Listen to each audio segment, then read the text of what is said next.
Shalom, shalom. Une fois encore de plus, je te salue dans le nom de Jésus-Christ. Femme de Dieu, homme de Dieu, je vous salue tous dans le nom de Jésus. Et je t'invite à t'abonner à la chaîne YouTube pour recevoir les alertes, n'est-ce pas, des enseignements, la chaîne Appel de Minuit TV, et poser, n'est-ce pas, vos questions. Donc n'oublie pas de t'abonner. Je veux une fois encore de plus, parce que nous sommes dans le programme Appel de Minuit, parce que le Seigneur Jésus-Christ va bientôt sonner, n'est-ce pas, la trompette. Afin que ceux qui sont dans la distraction puissent, n'est-ce pas, se préparer et s'arranger. Afin que ceux qui sont entraînés, n'est-ce pas, par l'égarement des impies de ce monde, par l'égarement des faux ouvriers, qu'ils puissent, n'est-ce pas, saisir une fois encore plus la grâce de Dieu qui est disponible, n'est-ce pas, devant leur porte, pour se repentir et réarranger, n'est-ce pas, leur communion avec Jésus-Christ de Nazareth. Je vais nous parler, n'est-ce pas, en quelques minutes du Saint-Esprit. Comment savoir que tu as le Saint-Esprit? Comment savoir que tu as reçu le Saint-Esprit? On va juste parler en une quinzaine de minutes. Je pense que Dieu te bénira. Je pense que Dieu t'interpellera. Parce que c'est très important, chaque jour, qu'on s'auto-examine, afin de ne pas croire que nous sommes conduits par le Saint-Esprit, mais plutôt nous sommes conduits soit par nous-mêmes, soit par les hommes, soit par Satan. Amen. Comment savoir que tu as le Saint-Esprit? Comment faire pour que tu reçoives le Saint-Esprit? Toi, cet élément qui n'a pas encore Jésus-Christ de Nazareth et qui veut avoir la capacité de suivre Jésus-Christ. Parce que ce n'est que par le Saint-Esprit que toi, tu peux avoir la force de suivre Jésus-Christ. Ce n'est pas par notre force que nous parlons de Jésus, que nous servons Jésus, que nous marchons, n'est-ce pas, en Jésus-Christ de Nazareth, dans la vérité au quotidien. Mais c'est par le Saint-Esprit, car il s'appelle l'Esprit de vérité, l'Esprit de sainteté. Alléluia. Voilà pourquoi je veux t'encourager, toi qui n'as pas encore Jésus-Christ, et qui veut certainement avoir la force de l'accepter, à disposer ton cœur. Dieu te donnera, n'est-ce pas, la force pour que tu puisses marcher dans ses voies. Et cette force viendra du Saint-Esprit. Je vais lire la Bible dans Éphésiens chapitre 1, le verset 13 et 14. Éphésiens chapitre 1, verset 13 et 14. En lui, vous aussi, après avoir entendu la parole de vérité, l'évangile de votre salut, en lui, vous avez cru et vous avez été scellés du Saint-Esprit qui avait été promis, lequel est un gage de notre héritage pour la rédemption de ceux qui s'est acquis pour célébrer sa gloire. La Bible dit, après avoir entendu la parole de vérité, l'évangile de votre salut. Alléluia. C'est très important cela, mon ami. Parce que certainement, j'ai écouté des gens dire que, j'ai même écouté une cousine à moi une fois, dit que dans les églises, on les apprenait à quoi c'est Christ en bas, un truc comme ça là, à le parler en langue. J'ai même vu une fois un de leurs prédicateurs préparer le cours, n'est-ce pas, de parler en langue, où on fait cha cha cha cha chou chou chou chou, tu répètes ça plusieurs fois, et on te demande de raconter, de dire par exemple gloire, gloire, gloire, gloire, gloire, gloire. Tu dis cela des milliers de fois sans t'arrêter et après le parler en langue va venir. J'ai vu des personnes, j'ai entendu aussi des personnes dire que pour reconnaître, n'est-ce pas, quelqu'un de cet esprit, il faut qu'il parle en langue. On ne peut pas, vous savez qu'on peut tout parler, mais je vais te parler de manière brièvement, de quelques points qui vont te faire tiquer certainement aussi. Alléluia. Voilà. J'ai écouté les personnes qui disaient que, ok, voilà, si tu ne parles pas langue, tu n'as pas le Saint-Esprit. Tu ne parles pas langue, tu n'as pas été baptisé dans le Saint-Esprit. C'est ce que certaines personnes disent, c'est ce que certaines personnes enseignent. Et j'ai vu les chrétiens qui se mettent à fabriquer les paroles en langue parce qu'il faut à tout prix que, en assemblée, parlent aussi en langue. Sans dire qu'ils ne sont pas spirituels. J'ai vu des chrétiens, entendu des chrétiens, par exemple, une soeur à moi de ma famille qui me dit que si elle ne parlait pas en langue, tout le monde devait dire qu'elle est Chanel. Et il fallait aussi qu'elle tape sa bouche pour essayer un peu de fabriquer un parler en langue. Vous comprenez? Oui, c'est une réalité qu'on entend au quotidien, même dans ma propre famille. Vous dites une cousine à moi, une petite soeur que j'aime beaucoup. Vous comprenez? Voilà. Donc, est-ce que c'est le parler en langue qui donne de savoir qu'on a le Saint-Esprit? Est-ce que c'est le don, par exemple, même peut-être de prophétie, ou bien le don de guérison, ou bien le don, je ne sais pas, de parole de sagesse, qui fait en sorte qu'on a le Saint-Esprit? Non! Quelqu'un peut avoir le don de parler en langue, mais pourtant c'est un sataniste. Quelqu'un peut parler en langue, pourtant s'il est satanique, c'est un franc-maçon, c'est un impudique, c'est un adultère. Quelqu'un peut avoir même le don pour guérir les gens. Il a eu un don, une grâce pour guérir les gens. Pour voir les choses. Mais pourtant, ce n'est pas le Saint-Esprit. Vos marabouts qui sont dans les villages là, ont-ils le Saint-Esprit? Mais pourtant, ils voient des choses. La femme qui avait l'esprit de Python là, avait-elle le Saint-Esprit? Non, mais pourtant, elle voyait les choses. Donc, comment savoir que quelqu'un, n'est-ce pas, a le Saint-Esprit? Ou bien, qu'est-ce qui amène le Saint-Esprit dans la vie, n'est-ce pas, d'un enfant de Dieu? Vous comprenez?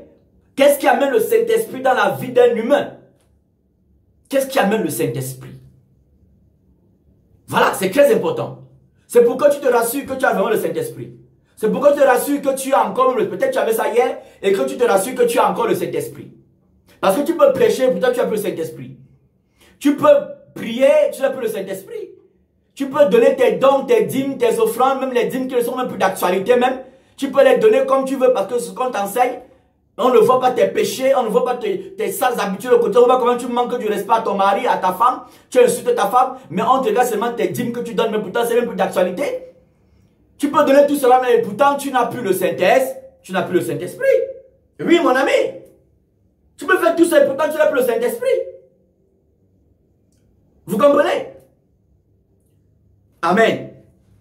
Donc, qu'est-ce qui amène le Saint-Esprit dans la vie de l'individu?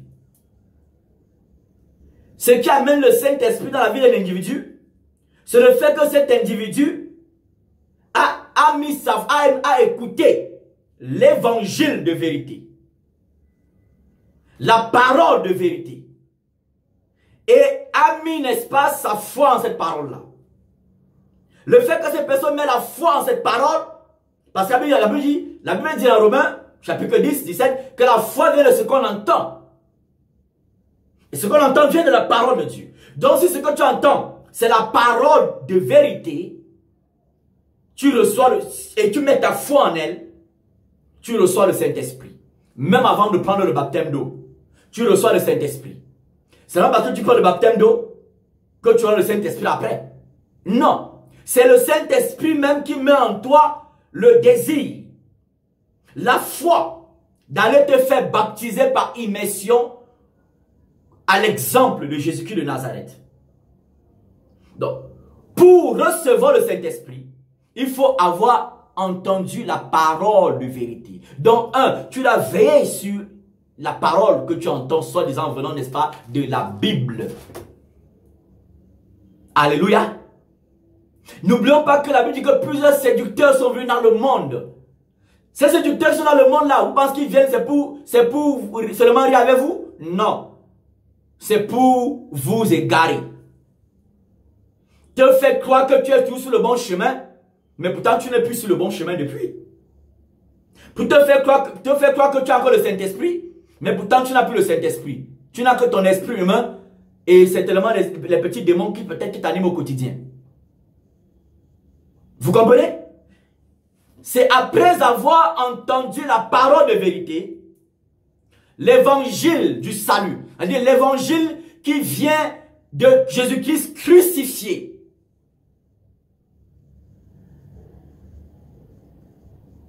Et tu crois en cette parole que tu as entendue. C'est cela qui amène en toi le Saint-Esprit. Alléluia. C'est cela qui amène en toi le Saint-Esprit. Et après avoir entendu la parole de vérité, c'est-à-dire le jour où tu t'es converti, quelle est la parole que tu as entendue? Si on ne t'a pas dit que pour suivre Jésus-Christ, il faut renoncer à ta vie, renoncer au monde, renoncer au péché qui va dans le monde, partout dans le monde entier, renoncer à tes sales habitudes, renoncer à ton égoïsme, ton orgueil, ta cupidité, ton adultère, ta franc-maçonnerie, ta rose-croix. Si tu n'as pas dit cela, sache que cet élément, tu n'as pas le Saint-Esprit. Vous comprenez? Ce ne t'a pas dit qu'il est écrit dans Luc chapitre 9 verset 23 que celui qui veut me suivre, qui renonce à sa vie, qui se charge tous les jours de sa croix et qui me suive. C'est-à-dire que si tu crois sur Jésus-Christ et que tu n'as pas renoncé à ta vie. C'est-à-dire que tu n'as pas dit Jésus-Christ, je ne vis plus pour moi, je vis pour toi. Cela signifie quoi vivre pour Jésus-Christ? Ce n'est pas de la récitation. C'est-à-dire Jésus-Christ, j'accepte ta parole tous les jours. Je me soumets à ta parole tous les jours. Cela signifie que je ne suis pas un chrétien du dimanche. Un chrétien qui devient spirituel quand il est devant peut-être le pasteur. Mais un chrétien qui se sanctifie matin, midi, soir. Matin, midi, soir. Si ce n'est pas cet engagement que tu as pris, sache que tu n'as pas eu le Saint-Esprit le jour de ta prétendue conversion. Et ce n'est pas étonnant. Voilà pourquoi c'est tellement beaucoup, tous les jours, sont dans les mêmes péchés. Tous les jours, il faut prier pour les mêmes péchés. Tous les jours, il faut la délivrance. Tous les jours, il faut te curer. Il faut te curer, pratiquer la cure d'âme qui n'est même pas biblique. Il faut faire ça tous les jours. Tu es exposé aux démons. Tous les jours, les démons, n'est-ce pas, viennent jouer avec toi. Tous les jours, les démons, n'est-ce pas, viennent influencer ta famille, ton couple, ta maison, tes enfants, ton travail. Parce que le jour de ta prétendue conversion, tu n'étais pas vraiment converti. Oui. C'est après avoir entendu la parole de vérité. L'évangile de ton salut. Le salut, c'est Jésus-Christ. Tite d'Espace chapitre 2 nous parle de Jésus-Christ. Entendez pas la grâce de Dieu, source de salut pour tous les hommes. Cette grâce nous enseigne pas à vivre, n'est-ce pas, dans le péché et à justifier qu'on est déjà chrétien. On ne peut plus perdre le salut.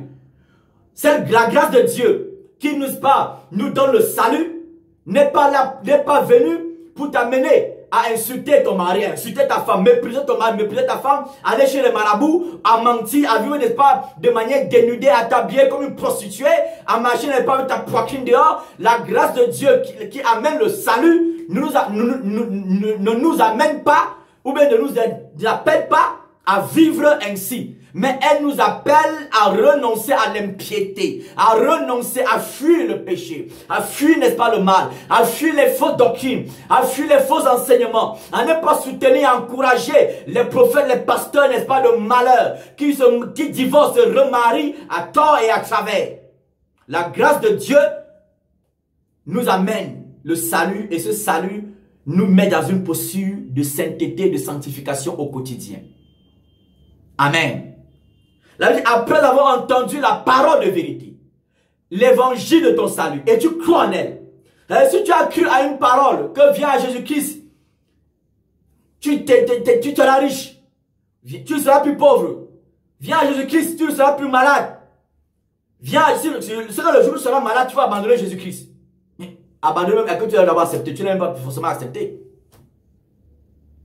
Viens à Jésus-Christ, tu as le travail. Viens à Jésus-Christ, tu vas te marier. Viens à Jésus-Christ, tu vas avoir le visa. Viens à Jésus-Christ, tes ennemis vont tous mourir. Viens à Jésus-Christ, tu auras les enfants. Tout cela, c'est de la pure distraction. Si tu te dis tu suis Jésus-Christ, parce que tu as écouté le tel message, et c'est le tel message qui t'anime au quotidien, sache que tu ne marches pas par le Saint-Esprit, parce que tu n'as pas le Saint-Esprit. Car la Bible dit, ceux qui sont fils de Dieu, c'est ceux-là, n'est-ce pas, qui sont conduits par le Saint-Esprit. Romains chapitre 8, verset 14. Alléluia. Donc, je veux nous interpeller, chers frères, chers sœurs, Église de Jésus-Christ, toi, mon ami qui m'écoute aussi, qui va m'écouter, à ne pas te laisser tromper. Et à ne pas regretter, n'est-ce pas, après, que tu pensais que tu étais conduit par le Saint-Esprit, tu pensais que tu étais dans la maison de Dieu, tu pensais que ton daddy, ton mamie, ta mamie avait dit que non, tu es un véritable serviteur de Dieu, mais un vrai enfant de Dieu, parce que tu étais, n'est-ce pas, le pourvoyeur, n'est-ce pas, financier, peut-être il ne te disait pas la vérité. Il ne faut pas que tu sois surpris après. Il ne faut pas que tu sois surpris après. Alléluia. Donc, je t'encourage à aimer la vérité. Ce n'est pas parce que tu as le parlant en langue que tu as le Saint-Esprit. Non. Alléluia. Ce n'est pas parce que tu as le Saint-Esprit que tu parles le parlant en langue que tu as le Saint-Esprit. Non. Tous les chrétiens n'ont pas le Saint-Esprit. Ils n'ont pas le parler en langue autant que moi. Mais pourtant, ils ont le Saint-Esprit. Alléluia.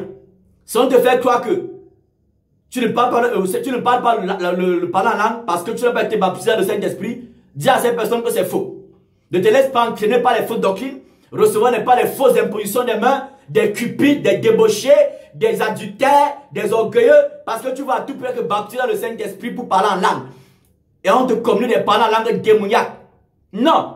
Tous les chrétiens ont été baptisés dans le Saint-Esprit. Tous les chrétiens. Le premier jour de ta conversion, tu as été baptisé dans le Saint-Esprit. 1 Corinthiens chapitre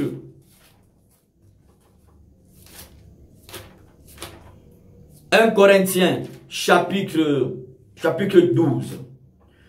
J'allais dire 1 Corinthiens chapitre 12. À partir du verset 12. Car comme le corps est un et a plusieurs membres, et comme tous les membres du corps, malgré leur nombre, ne forment qu'un seul corps, ainsi en est-il de Christ. Nous avons tous en effet été baptisés dans un seul esprit, pour former un seul corps, soit juif, soit grec, soit esclave, soit libre, et nous avons tous été abreuvés d'un seul esprit. Nous avons tous été baptisés dans un seul esprit. Pour dire nous, il parle aux Corinthiens, des Corinthiens encore qui avaient même beaucoup de problèmes avec la chair. Mais il dit, on a été tous baptisés dans le Saint-Esprit. Vous comprenez? Donc, ne cherche pas à aller qu'on t'impose les mains pour que tu reçoives le baptême du Saint-Esprit pour parler en langue. On te communique les paroles en langue démoniaque, mais tous les jours tu es dans les mêmes péchés, tu es dans les mêmes problèmes spirituels tous les jours. Ta vie chrétienne tourne n'est pas sur place. Ta communion chrétienne, n'est-ce pas? Ta communion avec Jésus n'est pas stagne. D'accord? Tu marches en dents de scie. D'accord? Et après on te fait croire que non, le juste tombe, cette fois il se relève. Donc tous les jours tu es dans la maladie, tu tombes. Non. Alléluia. Tu as été baptisé dans le Saint-Esprit le jour où tu as reçu, n'est-ce pas, le Saint-Esprit. Parce que tu fais partie du corps de Christ. Dieu nous a ressuscités ensemble. Il nous a fait asseoir dans les lieux célestes en Jésus-Christ. Si tu es en Jésus, quand tu ancres dans une rivière, l'eau, n'est-ce pas, te couvre. Quand tu es en Jésus-Christ, tu es couvert par Jésus-Christ. Tu es baptisé par l'Esprit de Jésus-Christ qui est le Saint-Esprit. Amen. Voilà. Alléluia. Donc, ce n'est pas parce que tu parles en langue que tu penses que tu marches par le Saint-Esprit. Tu peux parler en langue, mais pourtant tu es tellement Chanel. Tu peux parler en langue, tu es tellement Chanel. Et je veux t'interpeller, toi, certainement, qui a fabriqué ton parler en langue. Tu as fait le copier-coller du parler en langue. Comment on voit souvent les gens parlent en langue, les mêmes parlent en langue au quotidien. Tu as fait du copier-coller. Sache que chaque personne qui veut, n'est-ce pas, manifester la nature de l'esprit, le fruit de l'esprit, le don de l'esprit, autant pour moi, de par lui-même, de par ses propres forces, le fera, n'est-ce pas, par l'esprit de Satan. C'est le Saint-Esprit qui prend l'initiative d'opérer. Ce n'est pas nous qui prenons l'initiative de parler en langue. On peut prier que Dieu donne, on parle en langue. On peut prier pour le don de parler en langue, que Dieu donne nous le parler en langue. Mais tu ne te mets pas à fabriquer ton parler en langue. Toute fabrication d'un don spirituel par l'homme amène, n'est-ce pas, Satan, les démons dans la vie de cet individu. C'est pourquoi je veux t'encourager à aimer la parole de vérité, à aimer l'évangile de vérité. Et si tu n'as pas écouté l'évangile de vérité, l'évangile qui met en toi la haine du péché plus que toute autre chose, et l'amour pour Jésus-Christ plus que toute autre chose, veille si tu as vraiment le Saint-Esprit. Ne va pas consulter ton pasteur pour savoir si c'est le Saint-Esprit. Consulte Jésus-Christ, certainement il te dira que tu as, si tu as ou si tu n'as pas le Saint-Esprit. Parce qu'il veut que nous tous nous soyons sauvés. Il veut que tous les hommes soient sauvés. Et pour qu'on soit sauvés, il faut qu'on se rassure que nous avons le Saint-Esprit et que nous nous laissons tous les jours conduire par le Saint-Esprit. Le Saint-Esprit ne te conduira jamais à aller forniquer, à aller dans l'adultère. Le Saint-Esprit ne te conduira jamais à divorcer ou à te remarier. Le Saint-Esprit ne te conduira jamais à mentir parce que c'est le Saint-Esprit qu'on appelle l'Esprit de vérité. L'Esprit de vérité. Mais quand tu mens au quotidien, tu mens, tu prépares, tu conçois le mensonge. Mais es-tu conduit par le Saint-Esprit? Et après tu t'appelles fils de Dieu. Fais attention. Jésus-Christ revient, mon frère, ma soeur. Alléluia. Bon, voilà pourquoi je voulais t'encourager, t'interpeller. À veiller sur l'enseignement, n'est-ce pas, que tu écoutes. Alléluia. À veiller, n'est-ce pas, sur la parole, n'est-ce pas, que tu as entendu avant de te convertir. À veiller sur cela. Si ce n'est pas l'évangile de vérité, si ce n'est pas la parole de vérité, la sainte doctrine que les pieux ont prêché, c'est que tu n'as pas le Saint-Esprit. Il est temps, n'est-ce pas, de te réconcilier avec Jésus-Christ. Ou peut-être, c'était le cas hier. Tu te sanctifiais. Tu marchais dans la vérité. Tu aimais, n'est-ce pas, tes ennemis. Selon l'évangile de Jésus-Christ. Et non, n'est-ce pas, l'évangile, n'est-ce pas, de Moïse. Selon l'évangile de Jésus-Christ, tu aimais tes ennemis. Tu aimais ceux qui te veulent du mal. Tu priais, n'est pas même pour leur bénédiction. Mais aujourd'hui, tu as accepté des paroles qui te disent non, il faut maudire ceux qui te maudissent. Il faut déclarer que celui qui veut ta mort meurt avant toi. Sache que tu n'es pas conduit par le Saint-Esprit. La doctrine que tu as écoutée, que tu as acceptée là, a fait partie du Saint-Esprit de ta vie. Alléluia. Si tu as des questions, tu peux les mettre en commentaire. On ne peut pas tout dire en une vingtaine ou quinzaine de minutes. Alléluia. Donc, s'il y a des questions, tu peux les mettre en commentaire ou tu peux nous contacter pour qu'on puisse, n'est-ce pas, répondre à tes questions ou, n'est-ce pas, prier même pour toi et te donner, n'est-ce pas, des conseils. Et n'oublie pas de t'abonner, n'est-ce pas, à notre chaîne YouTube Appel de Minute TV, qui est une chaîne, n'est-ce pas, pour la trompette de Dieu qui retentit afin que nous puissions tous nous préparer à la rencontre de Jésus-Christ. Car notre but, notre objectif terrestre, en tant que des voyageurs, sur la terre, nous ne sommes pas venus nous fixer sur la terre. Nous sommes des voyageurs. Notre objectif, c'est aller là où notre Dieu, n'est-ce pas, nous attend. Et pour ce faire, il faudrait que tu laisses conduire par le Saint-Esprit. Et tu veilles réellement sur toi le Saint-Esprit. Shalom.